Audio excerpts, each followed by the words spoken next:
All right, bam, here we are. What's up, Ward Wrestling Live? Good morning, another week. And I'm here with another amazing wrestling mind in our country. I'm here with Mr. Jacob Hewgley of the HMA Home Mat Advantage podcast. He's one of their hosts, but his show is the HMA Fantasy Show with Seth Gross and Jack Mueller. So pretty dope to have him here. He wrestled since 7th grade. He placed at some USA wrestling tournaments as he was growing up. He coached middle and high school wrestling while at the University of Georgia, Go Bulldogs.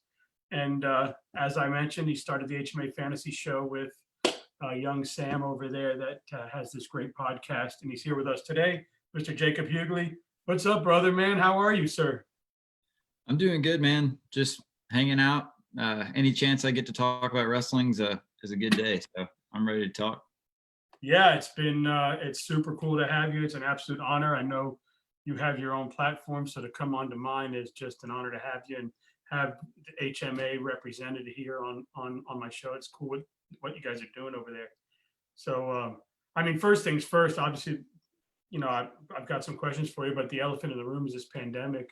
I know you're not highly involved at the physical part of wrestling anymore, but you are in the community. What have you seen kind of through this pandemic that's changed or been affected in your line of work?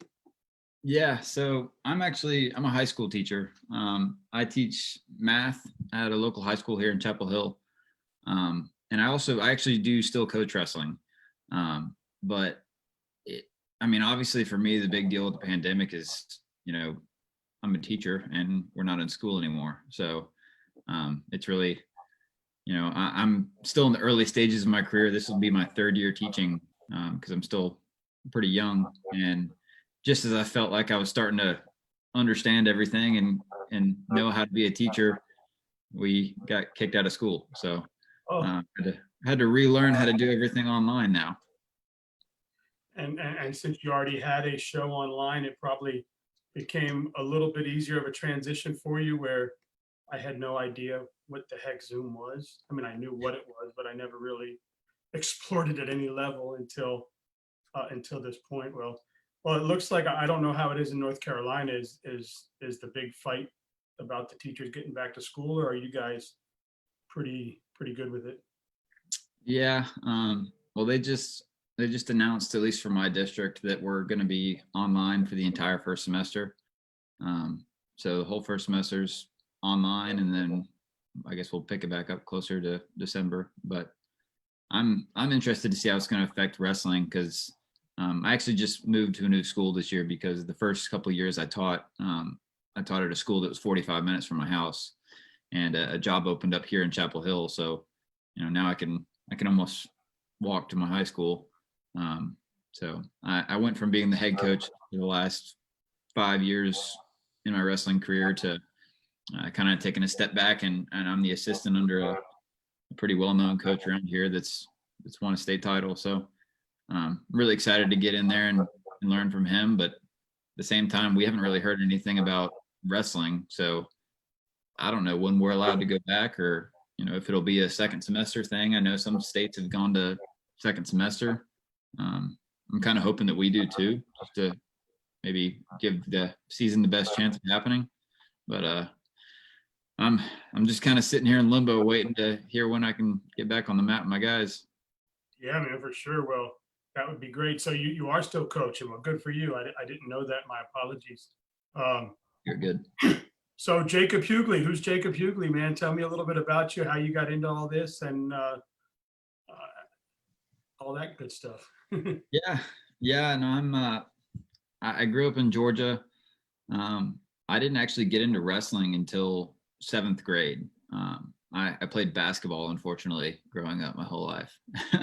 And my dad hated me for it, because my dad was a big wrestler growing up, loved wrestling. I'm kidding. He didn't hate me for it, but he certainly wanted to be on the wrestling mat. And so eventually he finally drugged me to a wrestling practice. I don't even know how he got me there, because I was the same as everybody else growing up. Oh, wrestling's dumb. I don't want to wear those tight things, blah, blah, blah. Yeah. And he eventually he must have bribed me or something. I don't know what happened, but got me on a wrestling mat, and then it was just, that was it from there, man. I loved it, and I wrestling's been a big part of my life ever since, and it's been really hard to get me off of the wrestling mat now. So Yeah, that's awesome. What is it? What has having wrestling in your life done or meant for you? it's been everything, man. I I've just had some of the best relationships in my life come from wrestling, right? And so, yeah, and I mean, it goes all the way back to when I started. And my middle school coach, actually, all three of my middle school coaches have been huge influences in my life, just amazing guys. And I take a lot of my coaching today from them, because I just feel like they were amazing just in the way that they taught the sport, and really made kids love it. I think that's really important, and I took a lot of really good things from them. So I've been fortunate to have a lot of good role models along the way that have taught me a lot of good things and kind of shaped my life and who I am now. And so I would not be the same person without wrestling, for sure. And I'm very thankful to have gone through everything I went through. Man, cool. Now you were wrestling, man. Seventh grade, eighth grade, ninth grade. You're getting better. You're winning some tournaments, and then you had a tragic injury. Talk about that. Yeah. So, when I started in seventh grade, I was kind of splitting time, football, baseball, wrestling. And when I got into it, I just kind of really had a knack for it. My dad thought that, it would be a slow start, and, I'd take a while and maybe I'd quit or whatever. But my first year, I ended up going 25-9, and I got fourth in the state. And so it was kind of a realization that, like, wow, okay, I'm good at this. And so I just decided at that point, all right, I'm done with the other stuff. I'm just going to go wrestling year round. And from there, it was just literally anything and everything my dad could get me into, I was in. I was going to wrestling tournaments every single weekend, and I did 4 weight classes, I entered 4 times over the summer, because I do freestyle in the morning, 2 weight classes, Greco in the afternoon, 2 weight classes, and just wrestled 20 matches, just literally as much as I could wrestle. And I mean, you can imagine wrestling that much, you're going to get better. I mean, it's kind of hard not to. Yeah, for sure. And so, yeah, I did pretty well. I placed in some state tournaments growing up. I won a Greco state title. I got second in freestyle. And then freshman year, it was my first year in high school. I had a pretty good program. I was behind a kid that was returning state placer, was really good. Wrestled him off the whole year, every single week, every chance I got, I wrestled him off, and I lost by 1 every single time. And just couldn't break through, and ended up, not being able to get into the lineup that year. But we had, at the end of the year, we had a freshman state tournament. And so it was all of the freshmen in the state of Georgia. And I went to that, and I won that. And that was pretty cool, and, drove me even a little bit further. And a couple weeks after that, I was really excited about wrestling, but I'd been doing it for like 2 years straight, just absolutely no breaks. And so my other love in life growing up was motocross. And so I decided, maybe let's just take the summer off. Everything's going well with wrestling. Let's take the summer off, just enjoy it, and then come back to it and really hit it hard for the last 3 years. And, I got training, to race motocross, and ended up crashing one day, and I broke both my ankles and my arm, and had a concussion at the same time. So it kind of derailed the wrestling career. I had 9 or 10 surgeries throughout high school after that to fix my right foot. Still tried to wrestle, right? Yeah. So I missed my sophomore year completely. And then junior and senior year, I came back, but I was in the middle of a bunch of surgeries. I had to have a surgery eventually right after my senior year, because when I had the crash, it broke my right foot so badly. My left foot and my arm were just kind of normal, throw a cast on it and you get better whenever it gets better. My right foot was actually, there's a bone in your ankle called the talus that basically is the ankle joint, and it completely crushed it. It was gone. So my foot just couldn't move. And also my right leg was about an inch shorter than my left. So I just felt my boys tingle when you told me about yeah, that. yeah, it was rough. It was really rough. I went through hell getting through it, man. And, wound backs, and I had a staph infection twice. Yeah, at one point I went into a surgery and the doctor told me that they might have to amputate my leg. Yeah, so it was rough. And, through all that, my dad was right there. It was a rock for me. It was my mom and my dad were holding my hand, telling me it was going to be okay. And, they really helped get me through it. And all my buddies that I had from wrestling helped get me through it. And they were really important to me too, going through that and going from being young and really into it and thinking I had, a bright future in the sport to having it all taken away really sucked. But I still had all my buddies that got me back out. My sophomore year, I didn't wrestle, and 90% of it was because of the injury. But there was a good portion of it too that was just being bitter and not wanting, I had it taken away from me and not really wanting to go put myself back into it. And so I had a couple buddies that eventually just grabbed me and pulled me back into the room and made me do it again. And I wasn't able to compete at the same level, but man, I loved it. And it really set me down a path for what I'm doing now. And, as much as it sucks looking back at it, I wouldn't change any of it. Yeah, I think, I guess God's got a purpose, right? And maybe you needed to struggle at a young point in life, but you did it. And the good thing is, I'm sure that those 3 years of wrestling helped you get through those injuries. Just the mindset of getting back on the mat and getting back on the mat. Like I tell people, my son went 0-30 the first 30 matches in high school. So, and I tell people I wouldn't want him to do it any differently because whatever he becomes, it's great if he has a successful wrestling career in high school. That's great. And that's awesome.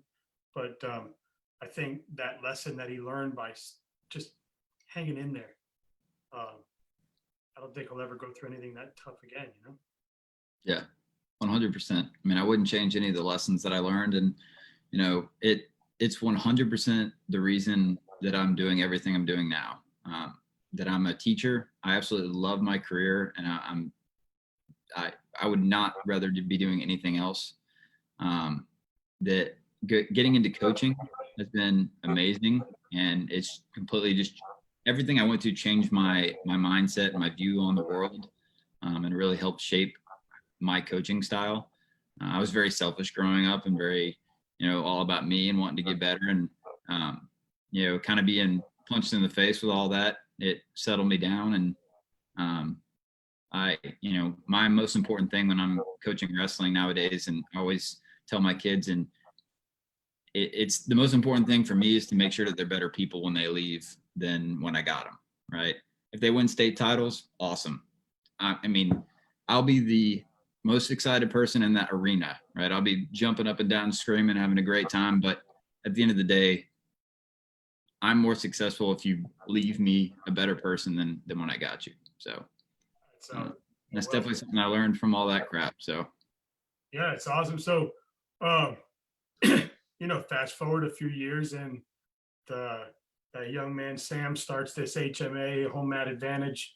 And first of all, tell us what is home mat advantage, and tell everyone out there who may not know what it is or how it got started or the platforms. Tell us about it. Yeah. So Home Mat Advantage is a wrestling media organization. Obviously, when you're in the sport of wrestling, flow is the giant, right? Flow is everything when it comes to wrestling. But you also have, track wrestling, Intermat, the Open Mat, all these other great organizations, great people that are putting out good wrestling content. And so a couple of years back, Sam actually, for those of you that watched the Southern Scuffle, um, Sam had been listening to FRL all the time, and so he'd been asking questions, and eventually the FRL guys caught on that he was a kid and that he was really knowledgeable about the sport, and so they ended up figuring out that he was going to be at the Southern Scuffle, and they brought him on and had him commentate some matches. And I remember I was watching it when it all happened. I didn't even know the backstory because I wasn't even listening to FRL that much, but I was like, wow, this kid's smart. Like, this is crazy. You got this kid that's like 10 years old, 11, 12, however old he was at the time. It's talking wrestling and commentating matches. I was like, this kid's smarter than I am. Like, what the heck's going on? And so after he did that, people kind of started knowing his name, and he decided to start a podcast with one of his buddies, Jude Swisher. And they just started a podcast, started writing articles. And eventually they got hooked up with Tony Rotundo over at wrestlersorwarriors.com. Tony's a photographer for wrestling. And I mean, he has some of the best pictures ever. The majority of the pictures that are on Flow or that Flow uses are Tony's. And so Tony kind of reached out and has been helping Sam and Jude kind of, build a website and build a brand and everything.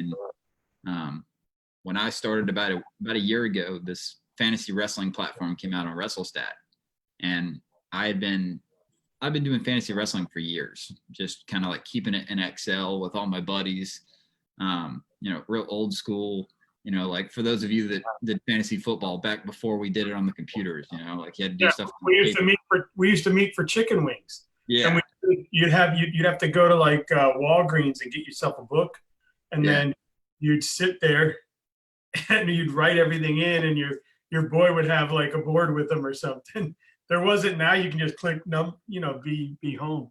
Oh, for sure. Well, people don't realize that, if you're a wrestling fan that's into fantasy football, but you haven't heard about fantasy wrestling, it's because it's brand new, right? Like, it's not brand new. People have been doing it. But again, like, I've been playing fantasy football for over a decade, like since I was a little kid. And so it's always been on like yahoo.com or ESPN or whatever. Like, it's always been so easy. And fantasy wrestling has been that old school pen and paper Excel sheets until this year when WrestleStat came out with a platform. And so when they came out with it, I was like sitting around and I love my wife, but she doesn't like to talk about wrestling as much as I do. She loves wrestling. She supports me. She's the best, but I annoy her with wrestling sometimes. And so actually a lot of time. Yeah. I feel you, because I think the other day my wife said, okay, we're going to go a weekend without mentioning the word wrestling. Yep. Yeah. And so I was like sitting around one day, I'm like, they're coming out with this fantasy platform, so more people are going to use it. I've been doing it for a while. I know a lot about it. And, maybe I should stop talking to my wife about wrestling and annoying her. Like, why don't I just do a podcast or something? And so, I researched it and found out how the heck to do it. And I started my own thing at the beginning of last season, which I called Tech Fall Fantasy Wrestling eventually, or, initially. And, got into the season, was doing my rankings every week and writing articles, had my own website. And it was just a lot of work, man. It was a lot of work. And it's not my job. I was doing it for free. So I eventually, I don't remember how it happened, but I got to talking to Sam. I think he actually might have reached out and asked me to write a preview for the US Open for Greco, because they were writing previews and they needed somebody to write one. And I was like, well, I don't know anything about Greco, but I'll do it. Why not? And so I spent like several nights in a row up all night just researching Greco and wrote an article for him. And then, we just kind of hit it off, and eventually I just moved my stuff over to HMA, and it was a lot easier for me because I could focus on actually, the content stuff and not as much of building a website and brand. Like, that's just not me. And so I'd rather just do the content. Yeah, it's awesome. Look, I'm where you were starting my show. I mean, I don't know how many you did prior to getting on to HMA, but I think I've done like 240 or something of these so far. And way more than me. yeah. And Yeah, I mean, I'd love to be on a bigger platform, you know. Yeah. But I'm also, just building it, and one day we'll see. But yeah, the fantasy thing is pretty cool. So talk about, you finally started it, and how did you get? I mean, two studs like Gross and Mueller to jump on board with you. Yeah. So, I mean, the fantasy thing, again, kind of like going back to when I started, I go to the NCAA tournament every year with my dad and my dad's best friend. And it's been just, like a father-son trip every year for the past, we've been to the last 8 or 9, I lose track. But every time we go, they kind of use me as a resource, like the whole time. They're like, who's this guy? Who's this guy? And I'm just the whole time like telling them, because I'm obsessed. That's all I do. And so, I think I might have been actually talking to them when I started it, and I was, like, they got this new fantasy thing coming out, and I think I might write some articles about stuff, and just see what I can do. And they were all about it. Like, yeah, like, obviously we ask you a million questions every tournament, so we think it'd be useful. And so I got into doing that, and just kind of modeled it after all the fantasy football podcasts that I listened to. Who's the starters of the week and guys to stay away from and all this kind of stuff. And just kind of kept doing it and being consistent with it. And I'm still learning as I'm going too, man. That's what some people don't get. They'll ask me questions and I'm like, I'm still making it up, man. I mean, I'm still getting there too. I've been doing it for a while, and I'm pretty good at it, but this is fantasy football and fantasy wrestling are completely different animals. I mean, for the big deal with fantasy wrestling is that there's so many more schools, and in fantasy wrestling, it's crazy because, like, for example, I actually just dropped our 125 preseason fantasy rankings for HMA this morning. So if you get a chance, it's over on the HMA's Rockfin page. If you see HMA on, I'm glad you're saying. I was just going to ask you, how do we follow Jacob Hewgley, and how do we follow the HMA Fantasy Show? I was gonna ask that, so please, yeah. Yeah, you're good. Sorry, I'm all off topic. Oh, good. I'm glad you went into it, because that was my next question. Was, hey, how do we follow you? How do we see your rankings? How do we do it? So Yeah. I did see you drop it this morning. Yeah. Because I knew I had you on the show, so I've been kind of keeping my eyes on you. But yeah, no, and I'm trying to work my way around to Jack and Seth, obviously, because it's a really cool story. Yeah, tell us all. But yeah, so I dropped those fantasy rankings this morning. If you want to, follow the fantasy stuff or just the HMA stuff in general, on all social medias, HMA Wrestling. For me specifically, on Twitter, I made it real easy. It's HMA Jacob. That's because my last name, Hewgley, is some people have trouble with it, spelling it. So I just HMA Jacob, pretty easy. But all my stuff comes out on there. It's on Rockfin, which is an awesome new platform. It is paid for certain things, but I make all my stuff free, at least for right now, because I like the platform. It looks beautiful, and so I just want people to go on there and see it. And so it'd be cool if everybody go on there and check it out, and give HMA a little bit of love, because Sam and Jude are awesome. I reached out to Rockfin a couple times, but I put that I want to be a creator and put myself up there, but I keep answering the questions, but I don't. Yeah, I got a guy. I'll get you in touch with him. That helps Sam get on there. So I'll put you in touch with him for sure. I have everything in folders. I have all my videos stored, and just a matter of like moving them, right? Yeah, I love Rockfin. I mean, it's a really cool platform, and it's cool. The whole science behind making money on it is cool. But really, the reason I've wanted to push over onto it so much is just because it's all your content in one place.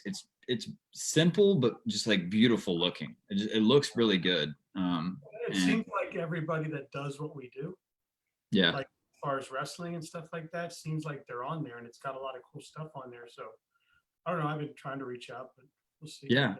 Well, that's the other thing about it is that, Rockfin, it was started by the guy that started Flow, right? So Martin Floriani started Flow, and then, whatever happened, I I can't talk on what happened and why he left or whatever, but when he left, he started Rockfin. So it's started by a wrestling guy, and the majority of the people on here are all, wrestling. They also do, jujitsu and all kinds of other combat sports, but it really is like a platform for wrestling.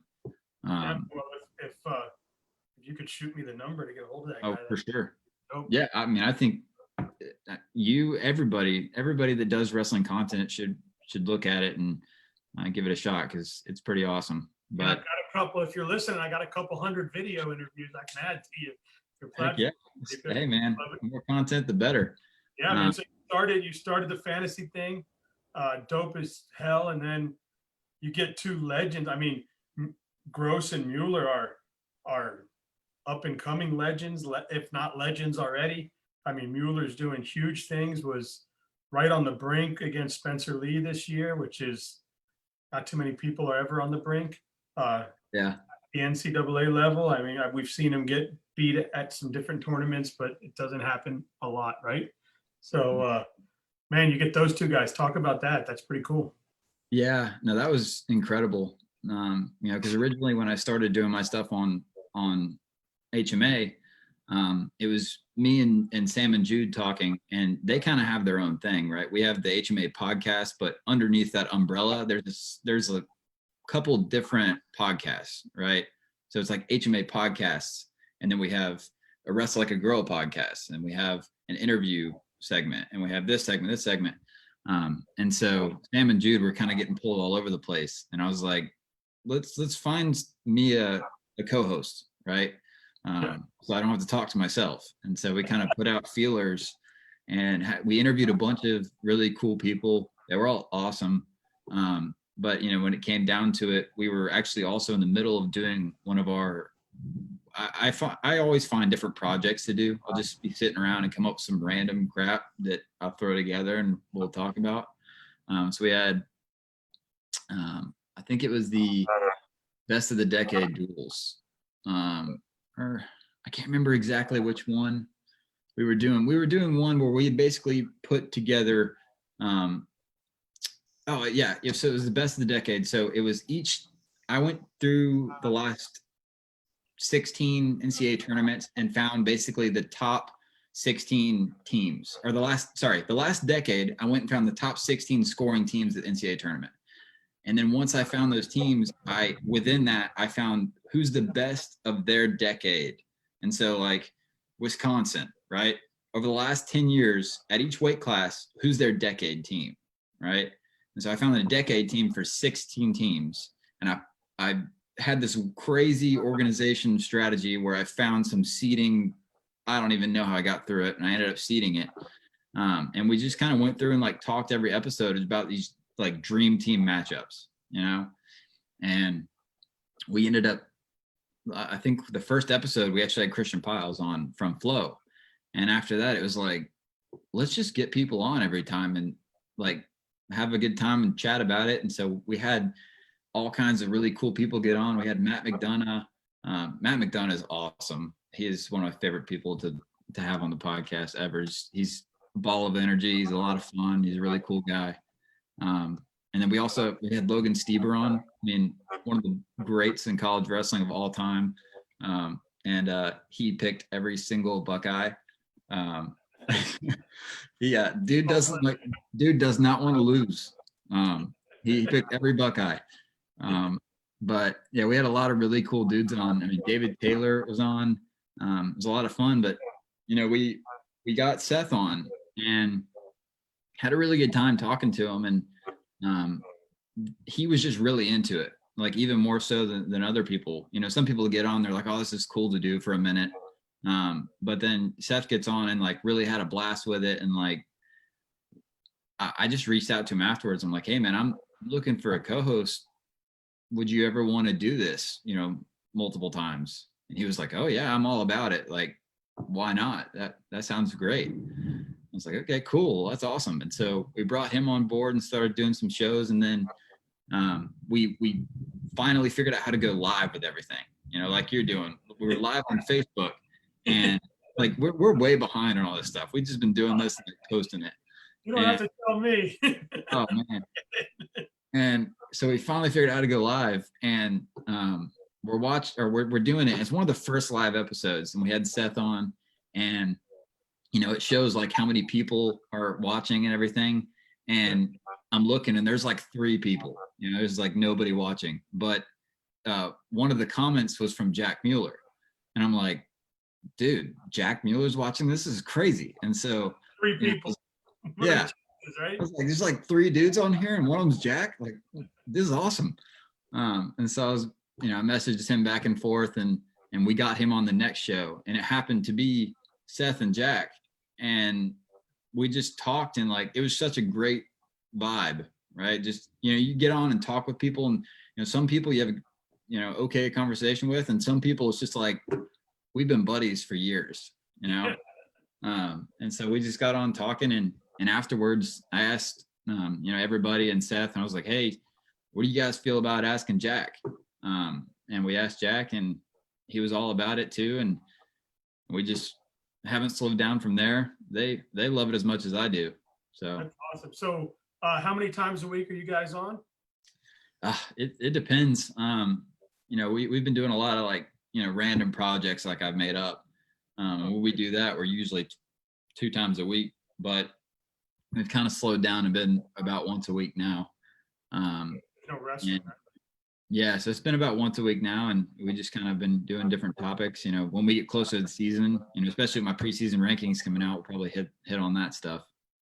How do you release? Like, will we see HMA fantasy happening Monday at 3? Like, will we see when you set a consistent date and time? Do you announce it? Yeah, we're working on it. We're really trying to get that done, and I think it'll probably be closer to the season when we get it done for sure, because everybody's so busy. Me with teaching and practice, and then Jack and Seth are both still training for the Olympics. Jack is up at the NYRTC up there at Columbia. So he's training all the time. Seth just accepted a job as an assistant coach at Wisconsin. So, we're all busy. And so we're just trying to find, eventually we're going to find a time and be like, all right, every Sunday at 6 p.m. or something. It'll be set up, but I don't know when. No, right now you don't do it live, right? You kind of just do it when you do it, and then release. Yeah, so we've done it live for a little while, and then the last couple haven't been live, but we're still working out the kinks, because we've been live from Sam's account, and we're trying to make it live from the HMA account, and we know how to do it. I don't know why we've been dragging our feet. I've been dragging my feet. He just needs to make you an admin. Yeah. You can go live through it. Yeah, I've been pulled everywhere. I just finished up doing summer school. I run my own little furniture flipping shindig over the summer. So I'm busy all the time, but yeah, I need to sit down and fix it. Well, yeah, I think there's something about doing it live. Like, I enjoy doing it live, but you really get most of your views afterwards. So, there may be 1 viewer, there may be 25 viewers while you're live, but when you get off the air and you send it, that's when you see 500 views, 1,000 views, 2,000 views. I think that's where you start to really grow. But that's cool. All right, man. Well, I know you've watched some of my shows. I do 10 questions at the end. So I kind of set this one up for you. All right. Are you ready? Mm-hmm. All right. I'm ready. 125 weight class, Lee or Hildebrandt or sleeper? Okay, so this one, and people are going to give me all kinds of crap about, but when you see my fantasy rankings, it's not Spencer Lee at the top. It's actually Drew Hildebrandt. And so the reason for that is, and if you haven't got into fantasy too much, is there's a couple of stats that you really need to keep in mind. But one of the big ones is match number, like the amount of matches they have, right? And so obviously Spencer's a freaking beast. Right? Every time he goes out there, he texts the world. But the problem is that Spencer is usually, or last year he only wrestled 15 matches, right? And that was a normal year until COVID hit at the end. But this year coming up, Olympics got postponed, COVID situation going on. I can't imagine he's going to wrestle more than 15 matches. And so you got a guy like Drew Hildebrandt who wrestled 30 matches and beat the tar out of everybody. I mean, he went, actually, I think he wrestled 34 matches. He went 31-3. And I mean, for fantasy purposes, really the best guys to get are the guys that wrestle a lot, win a lot, and get bonus points. And dude, Drew Hildebrandt hits the trifecta. He wrestles literally like every second of his life. And he scores a lot of points and he doesn't lose. And he's still not the most popular Hildebrandt. Oh, yeah. Sarah actually retweeted my rankings this morning, so that was pretty cool. But yeah, no, I think the fantasy rankings really are something to look out for, because especially if you're getting into fantasy, it's an adjustment, right? Sometimes the sexy guys aren't the best fantasy wrestlers. All right, next one, 133, De Santo, RBY, or sleeper? Man, so I'm still going through all these. Right now, the problem with 133 is that, sorry, I'm trying to pull it up so I have it in front of me. The problem with 133 right now is Oklahoma State, and I can't figure out what's going on there. Oklahoma State, I think everybody knows that the ideal lineup for Okie State is going to be Dayton Fix at 25, Cade Brock coming back at 33, G Feller 41, and Boo Llewellyn at 49. But we don't know how their weights are going to match up. And so right now for my rankings, I'm just leaving it how Flo has it. And Flo has Dayton at 133. I have Dayton at number 1 at 133. And that's one of the rare ones that matches up with Flo rankings. Because Dayton wrestles a lot. Last time he redshirted last year, the season before when he wrestled 30 something matches. Obviously he doesn't lose almost at all. And he beats up on some people. And so I got Dayton at the top. RBY, DeSanto, those guys are great. They wrestle a lot too. It's just kind of a pick 'em with those guys. I had Fix up at 125 for your question, but then I read your stuff and I saw he was bumped to 133. So I mean, yeah.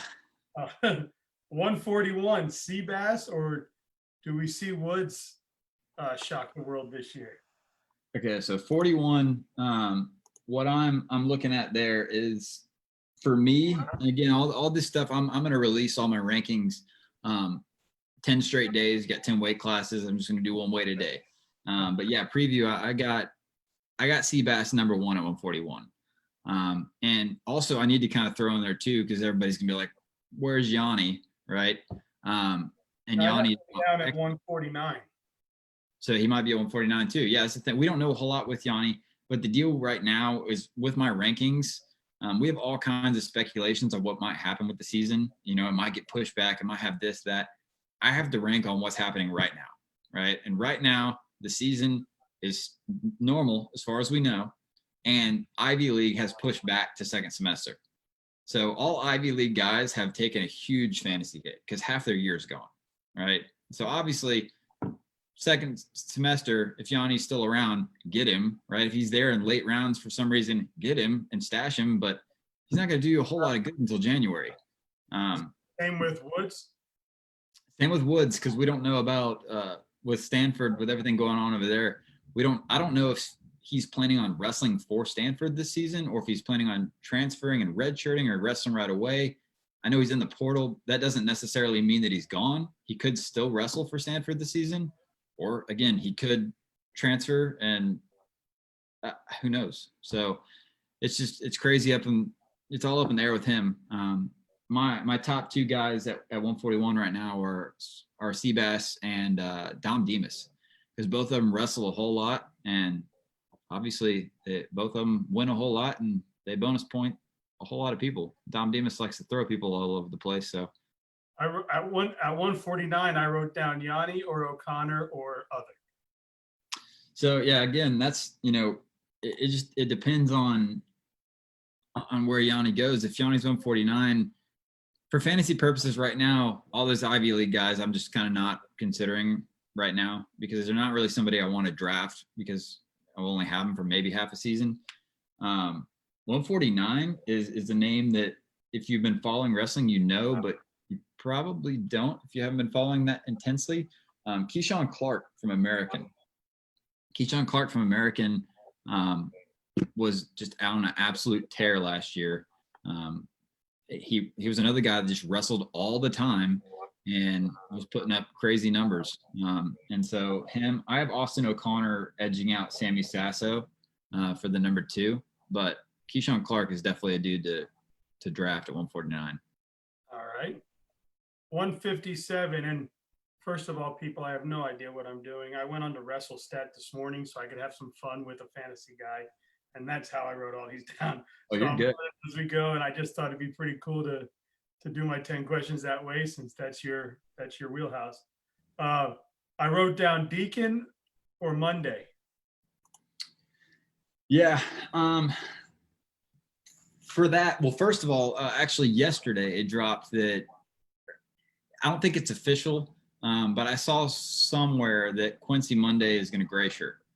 And I know that that's a big possibility with those Ivy guys. So I still have Quincy in here for right now, but I don't know if he's going to be there. Between those two, though, I'm going to take Deacon just because he's more proven. I think you're going to get a dude that's going to go out there and steamroll some people. I think they probably have similar match count, and so I'd rather go with Deacon there. But another guy at 157 you really need to look out for is Jonathan Ross of Lock Haven. He was actually the number 1 fantasy scorer in all of fantasy wrestling last year. All you fantasy people out there, listen. Hopefully Mr. Hewgley shares this through his platform so you can listen to his preview. Sure. Let's see, 165, I put Marinelli and I put Valencia. Yeah. So actually, right now, my rankings are only done for 125 through 57. I'm doing the second half today. But yeah, so you said, who were you, 65, Marinelli and Valencia? Yes, sir. So, I mean, between those two guys, also, I don't know what's going to happen with Valencia. If he's going to be there, if he's going to go up, I don't really know a whole lot with him. I think Marinelli is always a safe pick. They're the only problem I have with Marinelli, and I'm a huge Hawkeye fan. Like, Hawks are my team, but they don't typically wrestle a whole lot. Like last year, I mean, they go to the Midlands, but they're just kind of weird sometimes. Sometimes the guys wrestle a lot, sometimes they don't. I would definitely pick Marinelli. I think at 165, some big names to look out for are going to be if Shane Griffith wrestles, a whole Stanford situation going on. He's a beast. I mean, he was undefeated last year. Ran through some people. I still think he was freshman of the year. I don't care what publication said what. I think you go undefeated as a freshman. I mean, he beat some really, really good dudes too. He beat Josh Fields. He beat Travis Whitlake. So depending on what happens with Stanford, Shane Griffith, definitely look out for him. Also, I really like Travis Whitlake at Oklahoma State. He was a freshman also last year. And his only 2 losses in his freshman season were Marinelli. They came down to the very end in Carver. So in Carver, he almost beat Marinelli. And then he lost to Shane Griffith by a point. So those 2 guys are really high for me right now. All right. I wrote down at 174, and I have to be able to read my own handwriting.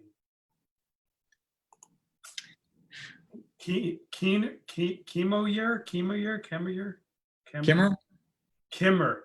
Yeah. Or Massa. I think I wrote Kimmer or Massa. Massa. That's another one that, like, it's just weird where we're at right now because Michigan is another big team that likes to pulled the Olympic red shirts. Not pulled them, but they like to Olympic red shirt their guys. Massa was in a red shirt last year, and I think he's coming back. But who knows with this whole situation with the Olympics getting pushed back. And if he does, I'm pretty sure he's 74, like you're saying. He's been 65 his whole career, but it really, the writing on the wall has kind of been 74 because he's a bigger dude. I think if he comes back, he's going to be a good one to have. I think he'll probably wrestle a little bit more than Kimmerer will. And so I haven't decided exactly, but they're really close for me. I might be leaning Masta though. But there's so many good dudes at 174. A dude that everyone needs to look out for is Carter Starachi at Penn State. He's coming off a redshirt season. He'll be a freshman this year. And I'm telling you right now, Penn State's not losing a step, losing Mark Hall. Carter Starachi is going to come in and blow the world open. So he's a potential finalist. So keep an eye on him. And if he slips to you in the later rounds, get him. I like it. All right. Well, I think I know your answer on my next two here because one of them is Ivy League. I didn't know what you know. So you're good. I put Dean or Amin. At 184. So yeah, and I think for me it's going to be Amin either way, even if Ivy was good. But I just because I think Amin is a title threat at 184. I think him bumping up to 184, it puts him in the driver's seat, and he's going to be my pick to win it if he bumps up at 84.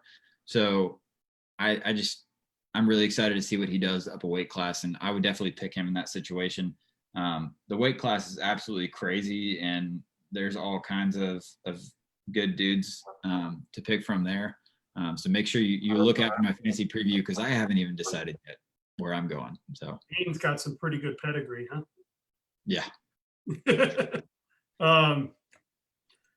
Darmstadt or Adams?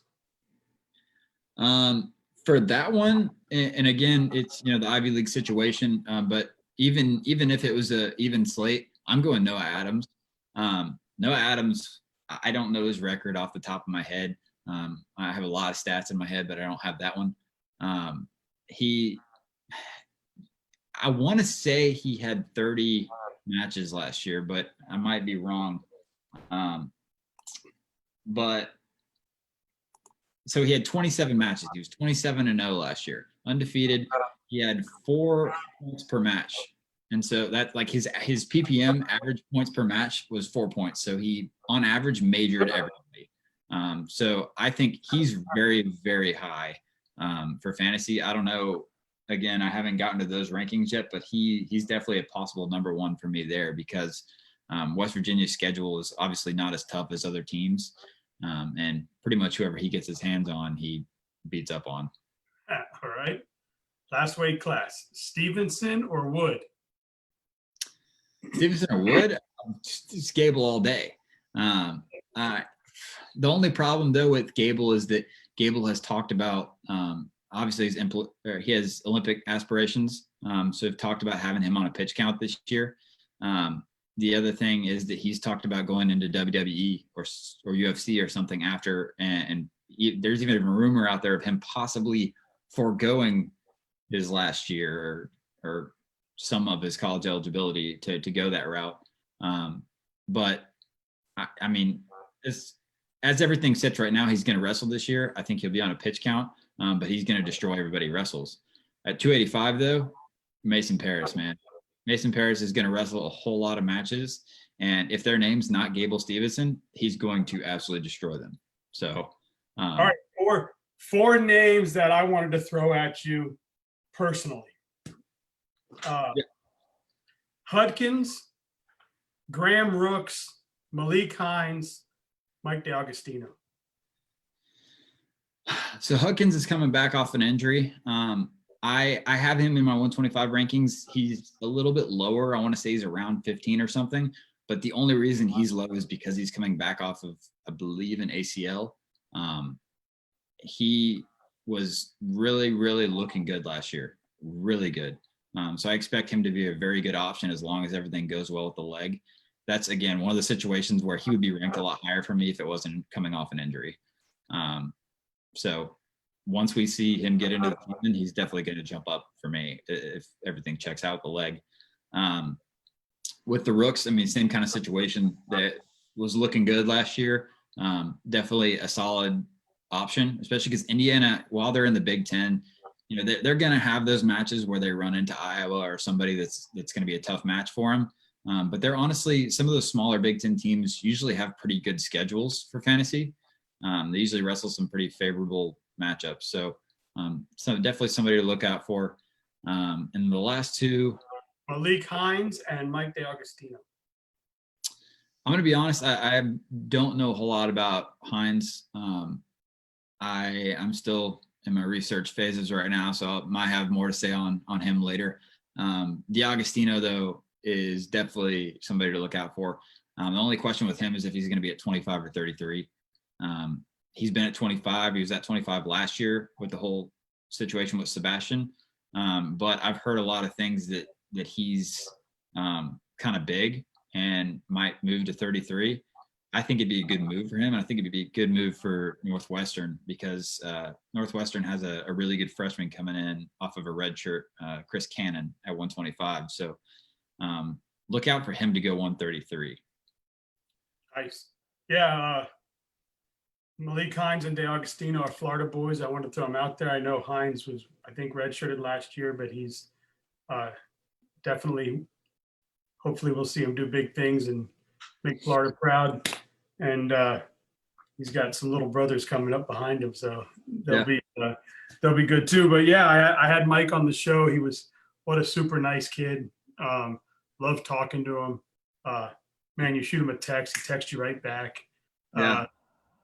He's always out fishing and having a good time. He comes from one of the greatest towns in Florida up there at the Florida Palm Coast. So pretty cool place. I know you got to get going, get your wife to school. So I thought it'd be fun to do my 10 questions with the 10 weight classes. I thought it was pretty cool, right in your wheelhouse. So that was fun. Yeah. I appreciate you playing along with it. Thanks for doing it, man. I had a lot of fun. I know you do that stuff, and it kind of escaped me, and I wasn't expecting it, and so that was fun. Well, you know, I share the questions with you guys prior to coming on, but I never share the 10 because the 10, it has to be fun, right? So I never want that. But yeah, I thought, you know, what better in NCAA 10 weight classes? Let's ask him what he thinks, and I'm sure people out there who are these, you know, fantasy gurus will get a kick out of listening to it. If they listen to my show, that'd be great. I'm sure you'll share it, and it'll be fun. And man, thanks to you, thanks Home Mat Advantage for, you know, allowing you to come on. I know you have your own platforms and stuff, but that was dope. And man, I love watching you guys. I hope you get me involved in fantasy wrestling. I'd like to do it. My son, he'd probably do it with us. So that'd be cool. For sure. Absolutely. I know we're going to be doing some leagues and stuff, so we'll have to get you on there, and maybe we'll do like a fantasy media league and get all, you know, a bunch of different podcast guys and together and do one. Yeah, I'd love it. It'd be an honor to be on with anybody. I mean, I've never been on someone's show. I've only been on my show. So man, you've said it a million times, but it's an honor to be on your show. I'm an avid listener. I love the show, and you know, I just love getting on talking about wrestling. I don't care where it is. So I was excited that I got the opportunity to come on here, man. Cool. Well, hey, you're making me blush. It was cool. Thank you, man. Yeah, man, if you could shoot me that contact to get on to Rockfin, that'd be dope, please. Absolutely. Man, let's stay in touch, man. It's great to meet people, and you know, I'd like to stay in touch with you, so please do. Sounds good. See you, brother. Thank you. Absolutely. Thank you.